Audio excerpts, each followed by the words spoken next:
السلام علیکم ورحمۃ اللہ وبرکاتہ۔ آج ہم پڑھیں گے سورہ الفرقان کی آیت نمبر 35 سے۔ اعوذ باللہ من الشیطان الرجیم، بسم اللہ الرحمن الرحیم۔ وَلَقَدْ آتَيْنَا مُوسَى الْكِتَابَ وَجَعَلْنَا مَعَهُ أَخَاهُ هَارُونَ وَزِيرًا، اور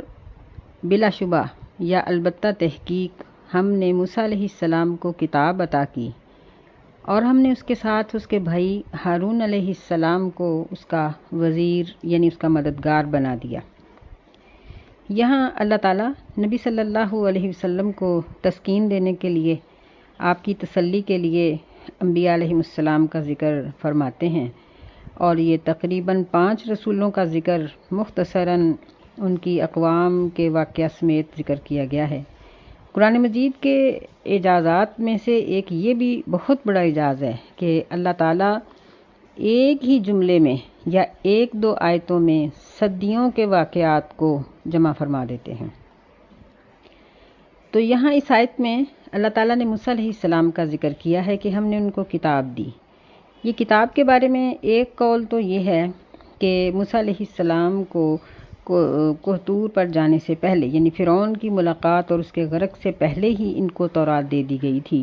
جب اللہ تعالیٰ کی ان سے پہلی ملاقات ہوئی تھی۔ اور ایک قول یہ ہے کہ تورات کا بہت سا حصہ اس وقت دے دیا گیا تھا، لیکن اس کا کچھ حصہ فرعون کے غرق ہونے کے بعد کوہ طور پر ملا۔ اور بعض نے اس کے بارے میں یہ کہا ہے کہ جو پہلے کتاب دی گئی تھی وہ بھی اللہ تعالیٰ کے احکامات پر مبنی تھی، لیکن مکمل تورات جو عطا ہوئی وہ کوہ طور پر ہی تھی۔ اس کی وہ ایک دلیل یہ پیش کرتے ہیں کہ جب نبی صلی اللہ علیہ وسلم کے پاس 2 یہودی مرد عورت زنا کے بارے میں مقدمہ لے کر آئے تھے، تو آپ نے فرمایا تھا کہ والذی نفسی بیدہ لأقضین بینکما بکتاب اللہ، کہ میں تم دونوں کے درمیان تمہاری کتاب جو اللہ کی طرف سے آئی تھی اس کے مطابق فیصلہ کروں گا۔ یعنی وہ احکامات جو موسیٰ علیہ السلام کو اللہ تعالیٰ نے پہلی ملاقات میں دیے تھے ان کو کتاب اللہ کہا، اور جو کوہ طور پر ملی اس کو تورات کہا۔ بہرحال یہ مختلف اقوال ہیں، اور درست بات یہ ہے کہ کتاب اللہ بھی اور تورات بھی یہ من عند اللہ ہیں، اللہ کی طرف سے ہیں، اور یہ بالکل سچی کتابیں ہیں۔ اور اللہ تعالیٰ یہاں یہ بات ذکر کر رہے ہیں کہ نبی علیہ السلام کے دور کے یہودی یہ کہتے تھے کہ ہم موسیٰ علیہ السلام پر اور ان پر اتری ہوئی کتاب پر ایمان لائے، لیکن آپ پر نہیں لاتے کیونکہ آپ بشر ہیں۔ تو ایک تو یہ اعتراض کا جواب تھا کہ موسیٰ علیہ السلام، ہارون علیہ السلام بھی تو بشر تھے۔ دوسرا یہ ہے کہ اگر تم ان کی کتاب پر ایمان کا دعویٰ کرتے ہو تو پھر ان کے زمانے میں تم نے ان کے ساتھ مدد کیوں نہ کی اور ان کے ساتھ تعاون کیوں نہ کیا۔ اور تیسرا یہاں نبی علیہ السلام کو تسلی دی جا رہی ہے کہ پہلے رسولوں کے ساتھ بھی ان کی قوموں کا غلط تعلق تھا، آپ پریشان نہ ہو جائیں۔ فَقُلْنَا اذْهَبَا إِلَى الْقَوْمِ الَّذِينَ كَذَّبُوا بِآيَاتِنَا، بس ہم نے کہا کہ تم دونوں جاؤ ایسی قوم کی طرف جنہوں نے ہماری آیات کو جھٹلا دیا ہے۔ فَدَمَّرْنَاهُمْ تَدْمِيرًا، بس ہم نے ان کو ہلاک کر دیا، بری طرح سے ہلاک کر دینا، یعنی بہت بڑی تباہی ان پہ آئی کہ سب کے سب ہی یہ غرق ہو گئے۔ تو یہاں اس آیت میں اللہ تعالیٰ موسیٰ علیہ السلام کو فرعون کی طرف جانے کا حکم دینے کے ساتھ ہی کہہ رہے ہیں الذین کذبوا بآیاتنا، یعنی حکم کے پہنچنے سے پہلے ہی یہ ذکر کر دیا کہ انہوں نے ہماری آیات کو جھٹلایا۔ تو اس کا ایک جواب تو یہ ہے کہ اللہ تعالیٰ کی قدرت کامل ہے، اللہ اپنے بندوں کے بارے میں اچھی طرح سے جانتا ہے کہ کون کس خصلت کا ہے۔ جس طرح ایک برتن بنانے والا یا کسی بھی چیز کو بنانے والا وہ جانتا ہے کہ یہ پیس غلط ہے اور یہ صحیح ہے، تو اس کا علم تو ناقص ہے، لیکن اللہ کا علم کامل ہے۔ اس لیے اللہ تعالیٰ نے پہلے ہی کہہ دیا کہ اتمام حجت کے لیے ان کے سامنے آیات پیش ضرور کرو، لیکن وہ جھٹلا دیں گے، لیکن جاؤ ضرور، تاکہ وہ قیامت کے دن یہ نہ کہہ سکیں کہ ہمارے پاس تو کوئی بیان کرنے والا آیا ہی نہیں تھا۔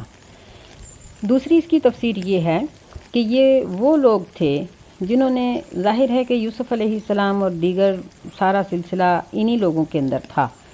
تو یہ ان کی نبوت اور ان کے احکامات کو جھٹلا بیٹھے تھے، جس کی وجہ سے اللہ تعالیٰ نے فرمایا کہ یہ وہ لوگ ہیں جنہوں نے ہماری آیات کو جھٹلا دیا ہے۔ اور یہاں جو چیز بتانا مقصود تھی وہ یہ دونوں چیزیں ہیں کہ یعنی وہ لوگ بھی کتاب پر ایمان نہیں لائے تھے، اور دوسری یہ بات کہ ان کا نتیجہ ہلاکت ہی رہا۔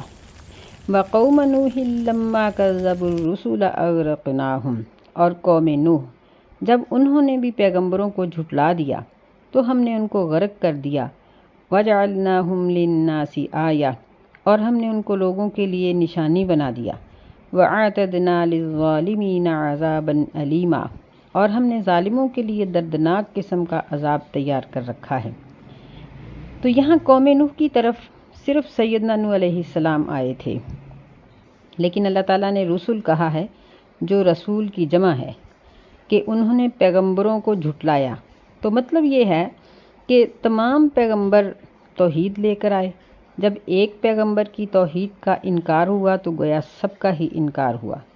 اس لیے مفسرین یہ بات کہتے ہیں کہ اگر ایک شخص اللہ تعالیٰ کے حکم کا بغیر کسی دلیل کے اور بغیر کسی وجہ کے انکار کر دیتا ہے کہ میں یہ نہیں کرنا چاہتا، میں اس حکم پر عمل نہیں کروں گا،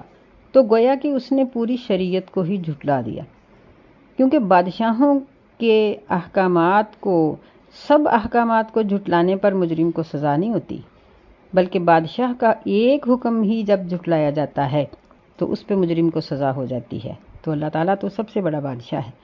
اسی لیے نبی علیہ السلام نے ہمیں یہ بھی تاکید فرمائی کہ تمہارے پاس جب بھی کوئی اس طرح کا حکم آئے جو تمہارے عمل میں نہیں ہے اور اس پر عمل کرنا مشکل بھی ہو، اب جس طرح کہ ایک شخص کا کاروبار ہی سود پر ہے،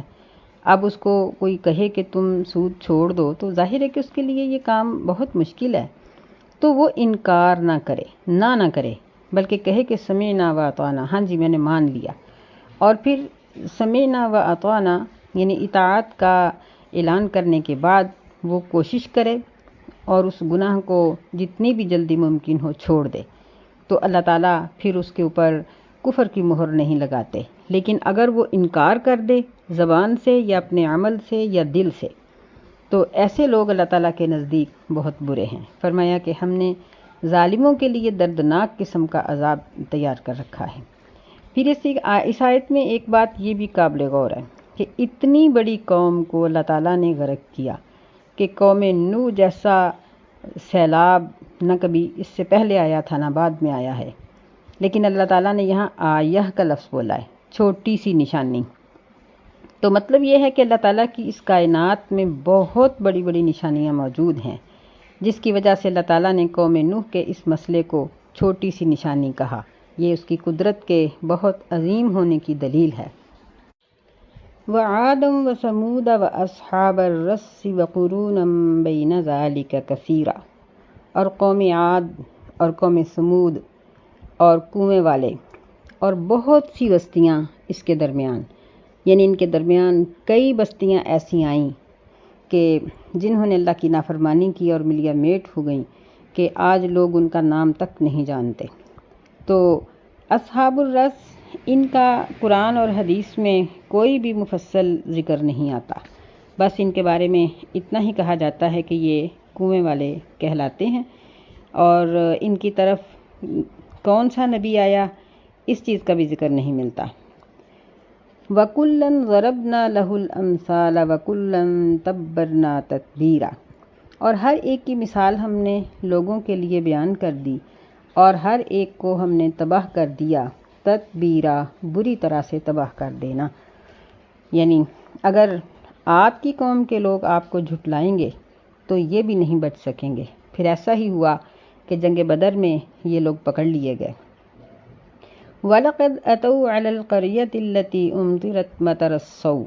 اور البتہ تحقیق وہ آتے ہیں ایسی بستی پر جس پر برسائی گئی تھی بہت بری بارش۔ أَفَلَمْ يَكُونُوا يَرَوْنَهَا، کیا پس وہ اس کو نہیں دیکھتے؟ بَلْ كَانُوا لَا يَرْجُونَ نُشُورًا، بلکہ وہ دوبارہ اٹھائے جانے کی امید ہی نہیں رکھتے۔ یہ بستی والوں کا ذکر یہ چھٹا ہے کہ ان لوگوں نے بھی جب لوط علیہ السلام کی نافرمانی کی تو بری طرح سے یہ لوگ تباہ کر دیے گئے اور ان پر کئی قسم کے عذاب آئے۔ اور اہل مکہ جب اپنے تجارتی سفر کے لیے شام کی طرف جاتے ہیں تو یہ قوم لوط کی بستیوں کے پاس سے ہی گزرتے ہیں، جن کی زمین بھی قائم نہیں رکھی گئی بلکہ وہ سمندر کے اندر ڈبو دی گئی۔ وَإِذَا رَأَوْكَ إِن يَتَّخِذُونَكَ إِلَّا هُزُوًا، اور جب وہ آپ صلی اللہ علیہ وسلم کو دیکھتے ہیں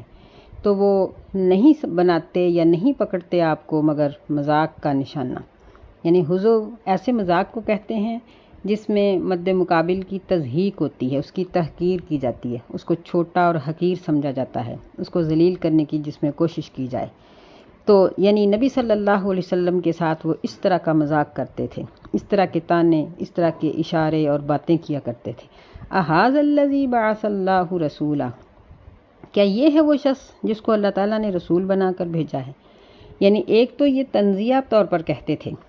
تحقیر کے لیے کہ کیا یہ شخص اس قابل تھا کہ اس کو اللہ نے رسول بنایا، یا پھر وہ اس طریقے سے یہ بات کرتے تھے کہ کیا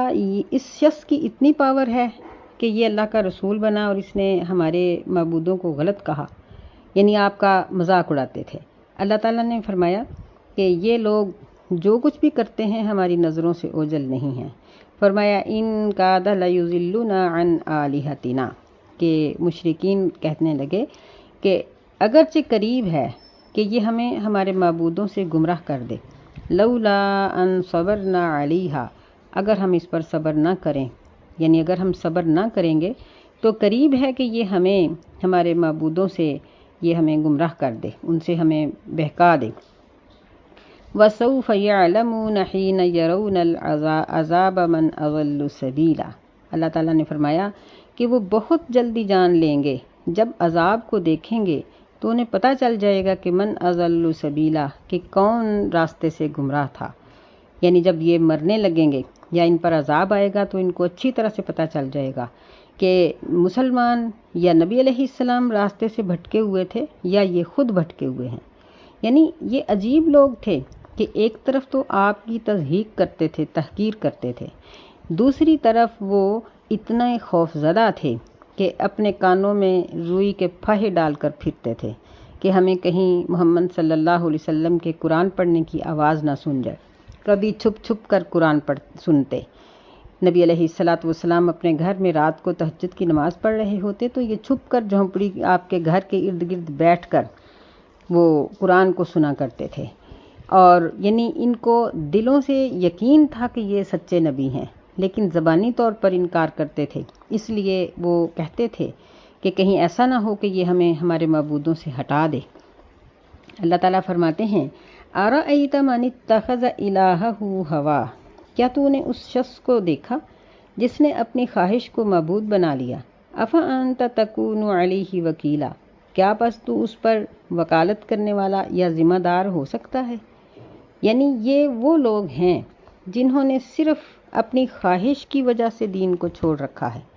اس لفظ سے بھی یہ بات معلوم ہوتی ہے کہ دل سے ان لوگوں کو نبی علیہ السلام کی سچائی کا پورا یقین تھا، لیکن وہ زبانی طور پر انکار کرتے تھے۔ کیوں؟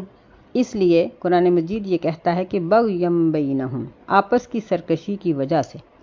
کہ ایک تو ان کو اپنی چودراہٹ چھوٹتی ہوئی نظر آتی تھی کہ ہم پھر چودھری نہیں رہیں گے بلکہ ہمیں نبی علیہ السلام کے ماتحت ہو کے رہنا پڑے گا۔ دوسری ان کو یہ بات تھی، اس بات کی بغاوت تھی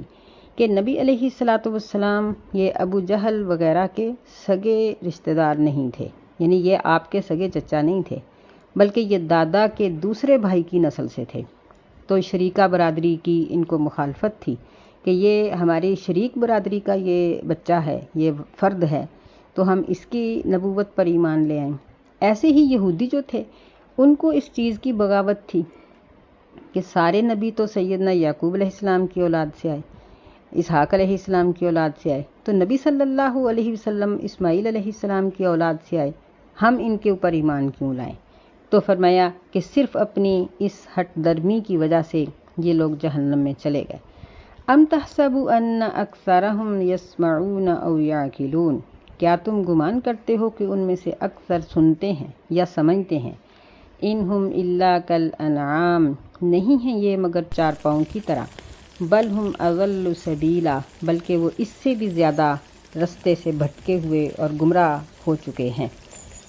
تو پچھلی آیت میں اللہ نے فرمایا کہ کیا آپ نے اس شخص کو دیکھا جس نے اپنی خواہشات کو معبود بنا رکھا ہے؟ مطلب یہ ہے کہ جو اپنی خواہشات کی اتنی پیروی کرتا ہے کہ وہ اپنے اللہ کو بھی نہیں مانتا، تو ایسے شخص کی ذمہ داری یا ایسے شخص کی وکالت آپ کیا کر سکتے ہیں؟ یعنی اللہ نے فرمایا کہ لا اکراہ فی الدین، کسی کو جبراً دین میں شامل نہیں کیا جا سکتا۔ تو پھر ایسا شخص جو اپنی خواہش کو ہی معبود بنا کر بیٹھا ہوا ہے، اپنے آپ کو ہی اس نے رب بنا لیا ہے، تو آپ اس کو ہدایت کی راہ پر کیسے لے کے آئیں گے؟ یہاں ایک مسئلہ قابل غور ہے کہ کیا اگر کوئی شخص اپنے نفس کی خواہشات پر لگ کر گناہ کرتا ہے تو کیا ہر ایسا کرنے والا شخص مشرک ہے؟ اور مشرک کے بارے میں تو اللہ تعالیٰ نے فرمایا کہ ان اللہ لا یغفر ان یشرک بہ، اللہ مشرک کو معافی نہیں کرے گا۔ تو اس کا جواب یہ دیا جاتا ہے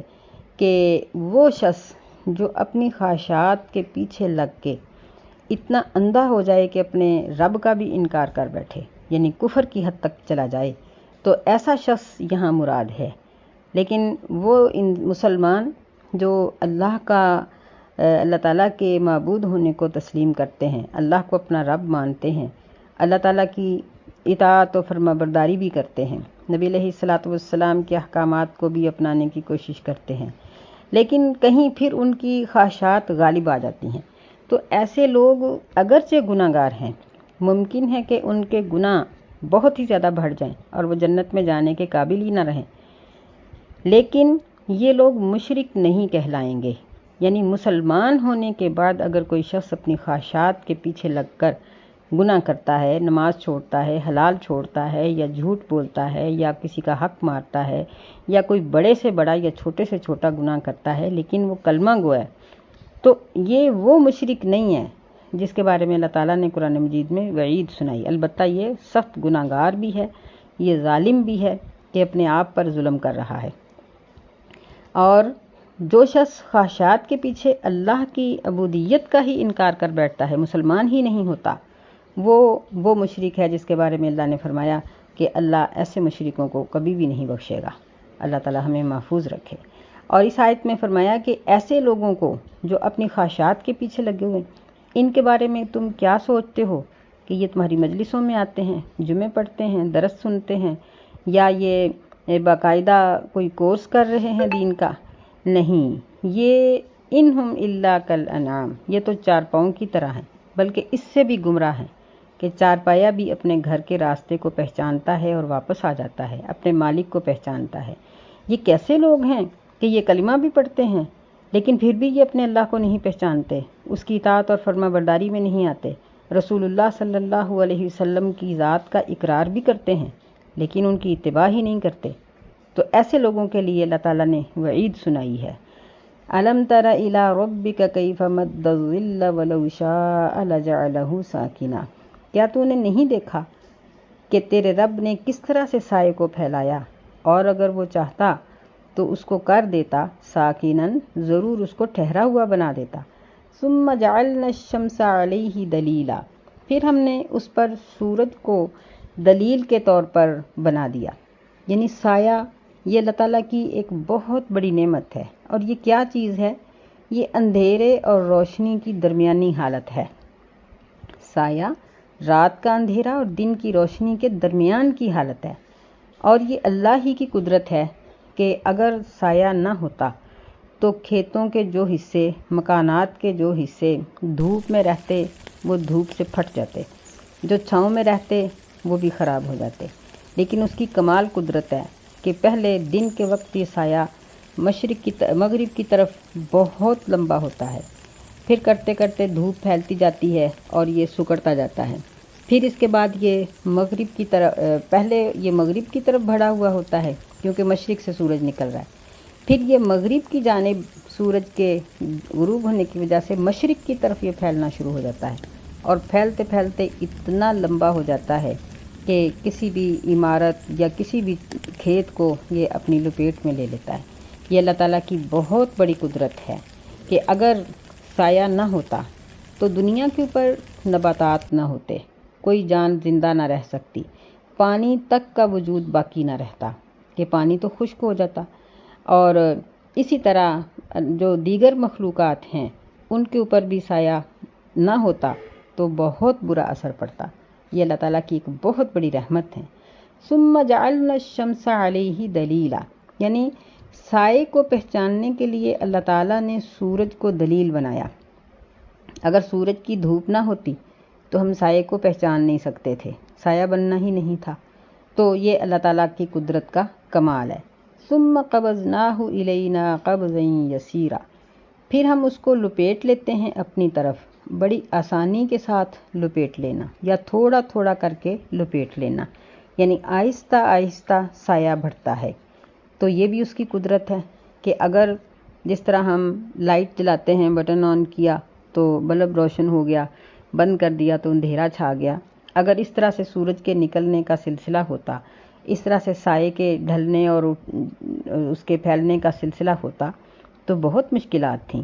اللہ تعالیٰ نے آہستہ آہستہ سورج کو نکالا کہ دیکھیں کہ سورج کے نکلتے نکلتے بندہ اپنے کتنے کام سمیٹ لیتا ہے، سورج کے غروب ہوتے ہوتے بہت سے کام اپنے بندہ سمیٹ لیتا ہے۔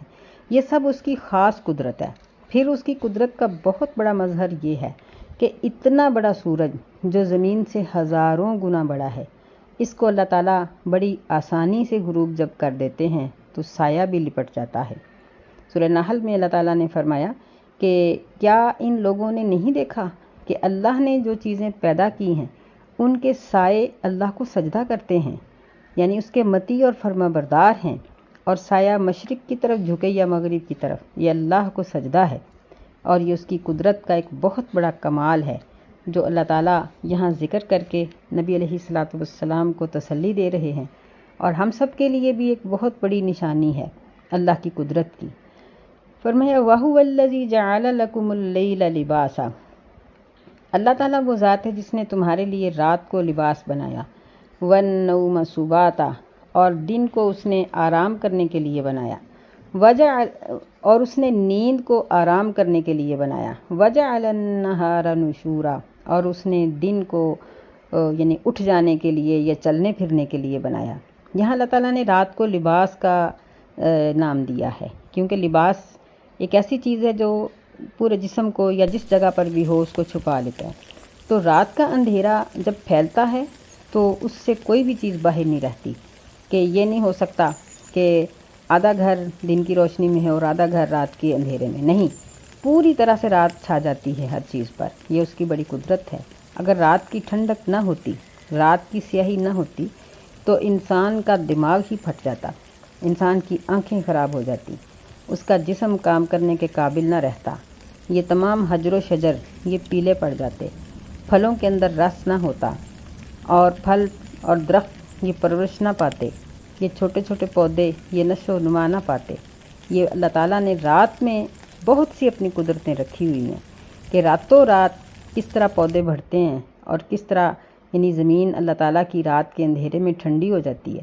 اور دن کی تپش اور سورج کی شعاؤں کا زہریلا مادہ رات اپنے اندر جذب کر لیتی ہے۔ وَالنَّوْمَ سُبَاتًا، نیند کو اللہ تعالیٰ نے ہمارے لیے آرام کا سبب بنایا کہ جب بندہ سو جاتا ہے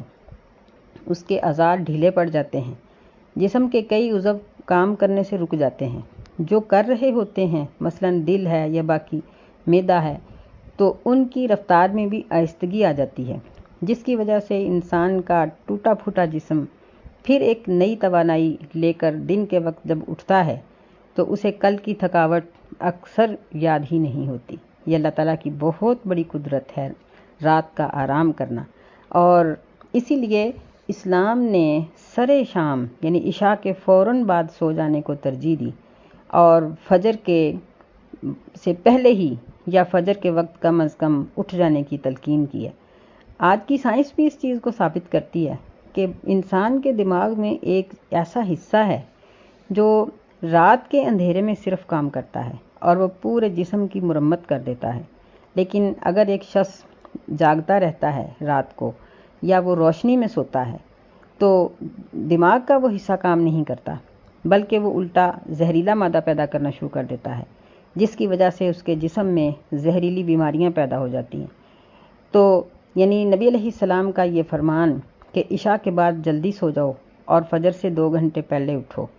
یہ صرف ہماری آخرت کے لیے فائدہ مند نہیں ہے بلکہ آج کی جدید میڈیکل سائنس بھی اس چیز کو جسم کے لیے بہترین شمار کر رہی ہے۔ سبحان اللہ کہ دین کے احکامات کتنے ہی پیارے ہیں کہ صرف ہماری آخرت نہیں سنوارتے بلکہ ہماری دنیا بھی سنوار دیتے ہیں۔ ہماری صحت کا راز ہے دین کے تمام احکامات میں۔ وَجَعَلَ النَّهَارَ نُشُورًا، یعنی دن چل پھر کے کام کرنے کے لیے، ساری محنت مشقت سب دن کے وقت کرو۔ دن میں کام کرنے سے توانائی بھی بچتی ہے، بجلی بچتی ہے، بہت سی چیزوں کی بچت بھی ہو جاتی ہے۔ وَهُوَ الَّذِي أَرْسَلَ الرِّيَاحَ بُشْرًا بَيْنَ يَدَيْ رَحْمَتِهِ، یہ اس کی قدرت کی دوسری نشانی ہے کہ اللہ وہ ذات ہے جس نے ہواؤں کو بھیجا خوشخبری دینے والیاں، بین یدی رحمتہ، اس کی رحمت سے پہلے، یعنی بارش کے برسنے سے پہلے جو ہوائیں چلتی ہیں، کبھی وہ آندھی کی صورت میں ہوتی ہیں، کبھی وہ بڑی میٹھی اور خوشبودار ہوا ہوتی ہے جو اس چیز کی خبر دیتی ہے کہ بارش آنے والی ہے۔ پھر وہ ہوائیں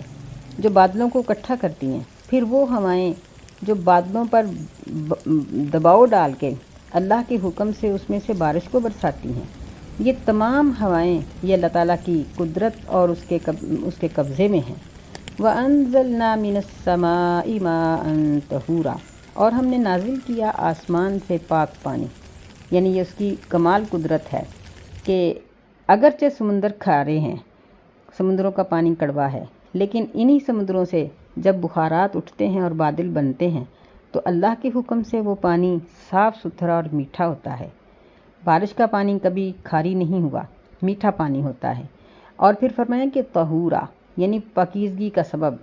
اگر کوئی شخص بارش کے پانی سے نہائے یا بارش کے پانی سے وضو کرے تو یا اس کو جمع کر کے استعمال کرے تو یہ پاک پانی ہے، اور جہاں یہ بارش برستی ہے وہ جگہ بھی پاک ہو جاتی ہے۔ اور یہاں ہمیں یہ بات بھی معلوم ہوئی کہ طہارت کا سب سے بڑا ذریعہ پانی ہے۔ یہ صابن اور یہ دیگر چیزیں یہ طہارت میں شامل نہیں ہیں، یہ صرف ہم اپنی تسلی کے لیے یا اپنی میل کچیل اتارنے کے لیے استعمال کرتے ہیں۔ میل کچیل اتارنا اور چیز ہے، طہارت حاصل کرنا اور چیز ہے۔ تو طہارت کے لیے، پاکیزگی کے لیے پانی کافی ہے۔ تو یہ اللہ تعالیٰ آسمان سے اتارتا ہے، اور کبھی یہ برف کے اولوں کی شکل میں اتارتا ہے جو سیو ہو جاتے ہیں، پہاڑوں کے اوپر وہ برف جم جاتی ہے اور پھر گرمیوں میں وہ پانی بن کے لوگوں کے استعمال کے لیے نہروں اور دریاؤں میں آ جاتی ہے۔ تو پھر اسی طرح اللہ کا یہ بہت بڑا احسان ہے کہ اللہ تعالیٰ نے پانی آسمان سے ایک پرنالے کی شکل میں نازل نہیں کیا، ورنہ جہاں یہ پانی اترتا وہاں تو بہت ہی تباہی مچا دیتا۔ دیکھیں کہ یہ بوندوں کی شکل میں، کبھی چھوٹی چھوٹی اور کبھی بڑی بڑی، اور برف بھی اللہ تعالیٰ اتنی بڑی بڑی نہیں برساتے کہ اس سے لوگوں کا نقصان ہو، بلکہ یہ اللہ کی قدرت ہے کہ جب وہ غصے میں نہ ہو تو بہت مناسب طریقے سے بادل برف برساتے ہیں جو لوگوں کے لیے موسم میں تبدیلی کا سبب بن جاتی ہے۔ لِنُحْيِيَ بِهِ بَلْدَةً مَيْتًا، تاکہ ہم اس کے ساتھ مردہ شہر کو زندہ کریں۔ وَنُسْقِيَهُ مِمَّا خَلَقْنَا أَنْعَامًا وَأَنَاسِيَّ كَثِيرًا، اور ہم وہ پانی پلاتے ہیں اپنی تمام مخلوقات کو، اور مخلوقات میں سے چار پاؤں کو اور بہت سے لوگوں کو۔ یعنی دیکھیں کہ انسان کافر ہیں یا مسلمان ہیں، جیسے بھی ہیں، گناہگار ہیں یا نیک ہیں، اللہ تعالیٰ سب کو پانی پلاتا ہے اور سب چار پاؤں کو پانی پلاتا ہے۔ پھر اس کے علاوہ یہ ہمارے مکانات، یہ درخت، یہ سڑکیں، یہ سب چیزیں ہم دیکھتے ہیں کہ جب کچھ عرصہ کے لیے بارش نہ ہو تو سارے شہر کا کیا حال ہوا ہوتا ہے، دھول دھول ہوئی ہوتی ہے، پہاڑ پھٹنے کے قریب آ جاتے ہیں۔ تو جب بارش برستی ہے تو اللہ تعالیٰ ہر چیز کے اندر تر و تازگی اور نمی پیدا کر دیتا ہے۔ یہ سب اسی کی قدرت کا کمال ہے، اور وہ اس لیے ذکر کر رہا ہے کہ جو مالک اتنی قدرتوں والا ہے اس پر ایمان لاؤ۔ لوگوں، اپنے رب کی اطاعت کرو کیونکہ وہ کمزور نہیں، اپنے رب کی اطاعت کرو کیونکہ وہ غالب ہے، اپنے رب کی اطاعت کرو کیونکہ وہ رحمان اور رحیم ہے۔ اللہ ہمیں نیک بننے کی توفیق عطا فرمائے، آمین۔ السلام علیکم ورحمۃ اللہ وبرکاتہ۔